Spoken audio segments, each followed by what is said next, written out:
Xubnaha guddiga Senatarka Mareykanka ayaa dalbaday in baaritaan lagu sameeyo waxa ka jira in TikTok loo adeegsado qaab barnaamij wax lagu basaasa ah.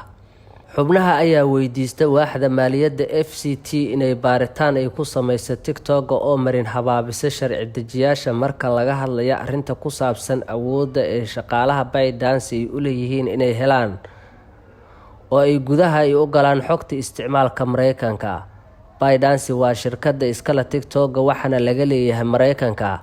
Senatarada ayaa warqad codsiga u gudbiyay gudoomiyaha FCT Lin Khan inay baaritaan dheeri ah lagu sameeyo haddii TikTok laga yaabo inuu ka been sheegayo markhaati furkii Koongareeska ee ku saabsanaa sida ay u maamuleen xogta isticmaalayaasha. Iyadoo la tixraacayo warbixinta cusub ayaa lagu yiri warqadda waxaan ka codsanaynaa in hay'adaha ay si degdeg ah u bilowdo baaritaankooda qaybta shanaad ee ku saleysan khiyaanada muuqata ee TikTok ay isku dubaridka shaqada amniga qaranka ama baaritaan laga yaabo in uu noqdo sirdoonka ay bilaabaan waaxda cadaaladda Mareykanka.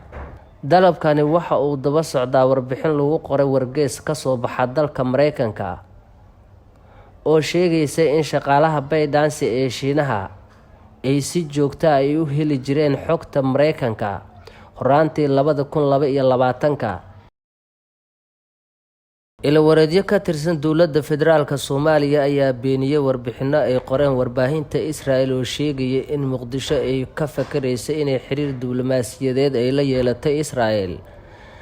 Wargeyska Times Israel ayaa shalay qoray in afhayeen u hadlay madaxweynaha Soomaaliya uu sheegay in dowladdu ay kala tashanayso baarlamaanka suurtagalnimada in xiriir diblomaasiyadeed lala sameeyo Israel. Ilwareedyo lagu kalsoon yahay ayaa xaqiijinaya in afhayeenka madaxweynaha Soomaaliya uusan marnaba la hadlin warbaahinta soo xigatay isla markaana warkaani uu yahay mid been abuur ah. Israel ayaa bishii Agoosto 2020 waxa ay xiriir la sameysay dhowr dal oo Carabeed oo ay ka mid yihiin Imaaraadka Carabta, Cumaan. Sidoo kale bishii Oktoobar Suudaan ayaa ku biirtay dalalka xiriirka diblomaasiyadeed la leh Israel. Ha yeeshee ma muuqato hadda muhiimadda Israel ay u leedahay inay xiriir la yeelato Soomaaliya iyo waxa ay ka faa'iideyso. Times of Israel ayaa bishii May qoray in diblomaasiyiin Soomaaliyeed ee ku dhadhow Xasan Sheikh ay u sheegeen in dib u soo laabashada xukuumadda ay hormuud togan ay u tahay xiriirka u dhexeeya Soomaaliya iyo Israel. Wararka la xiriira Israel ayaa soo shaacbaxay intii uu Xasan Sheikh uu ku sugnaa Israel iyadoo dad badanna ay sheegeen inuu safar ku tagay Tel Aviv.